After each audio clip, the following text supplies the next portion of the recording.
son, you can't do that. It's just not right. I would like to go way, way back. Your father, Jerry, Mhm. is a country music songwriter and producer. Yep. What song of your father do you like best? Do you know that you...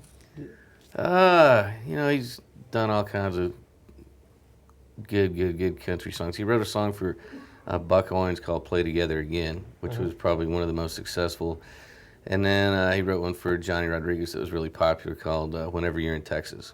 Probably one of those two would probably be my favorite. And why? What's Well, actually, let me take that back. He also wrote a song about me before I was born called "I Want a Little Cowboy," and so I guess that'd have to be about me. It was just all about him, singing to my mom about, let's have a kid and hope he's a cowboy and all this, and that's how it went. When did you know the song was about you? Oh, he told me probably when I was about 2 years old. 2 years old. Yeah, already. something like that. It takes a little while for you, learn what things are about. But I still got the 45 at home. Yeah. So. So what's the best part for you if you listen to the song now? Oh, the best part of it, just the line. Just I want a little cowboy. I mean, that was the hook. That was the whole song. Okay. What did he teach you about songwriting? Because he was a songwriter. Yeah. I think the main thing that he taught us about songwriting is just that no matter what kind of song it is, you've got to have catchy parts in there for people to be able to really pick up on the song, to remember the song, and for the song to be timeless and last forever. So he really harped on the hooks. Is what people call them. Do you like country music? Even though I'm from Texas and all that, I'm a fan of it, but it's not something that I'm waking up to every day or wish I played in a country band or something like that. My heart's in the fucking hard rock, man. I love what I do and everything we've always done, but I do like the southern elements that come along with what goes with that. Does he like your music? He is a fan of our music. I can't say he always understood it, I used to tell him all the time, when he would hear us do something, like I remember we did fucking Hostile and we put distortion all over the vocals at the end. He was just like, son, you can't do that. It's just not right, Yeah. Be like, hey, dude, let me ask you this. You remember when Elvis came out and you were going crazy? He goes, yeah. I said, what'd your mom and dad think about him? They hated him. I said, well, see, it's the same difference, dude. He was doing something different, and they didn't understand it, at the time. So he caught on from that point on and really, he's always been a huge supporter of everything we always did.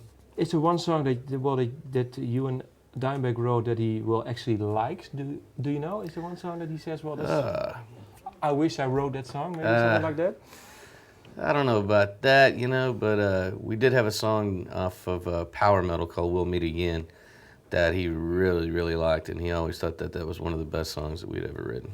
And why? What did It just was, more melodic. It was really, had great hooks in it, and it just, something about it rang a bell with him, This is for you. Maybe I'm not right, but he also produced some of your albums? Yeah.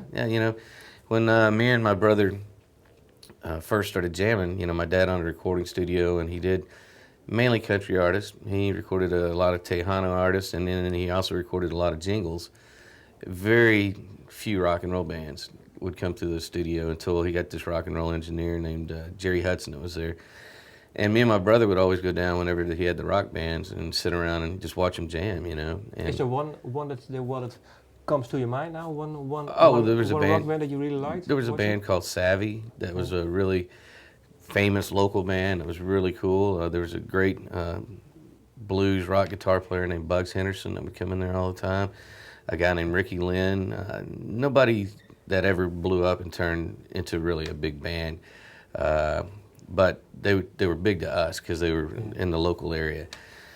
And so I became really, infatuated with the studio, And so when we started writing and recording our own songs, I hated the way they sounded, man. It just didn't sound like the sound that me and my brother envisioned. So at night when the studio was empty, he would let me in there, and I would go in there and I would just fucking start twisting the knobs and seeing what they did.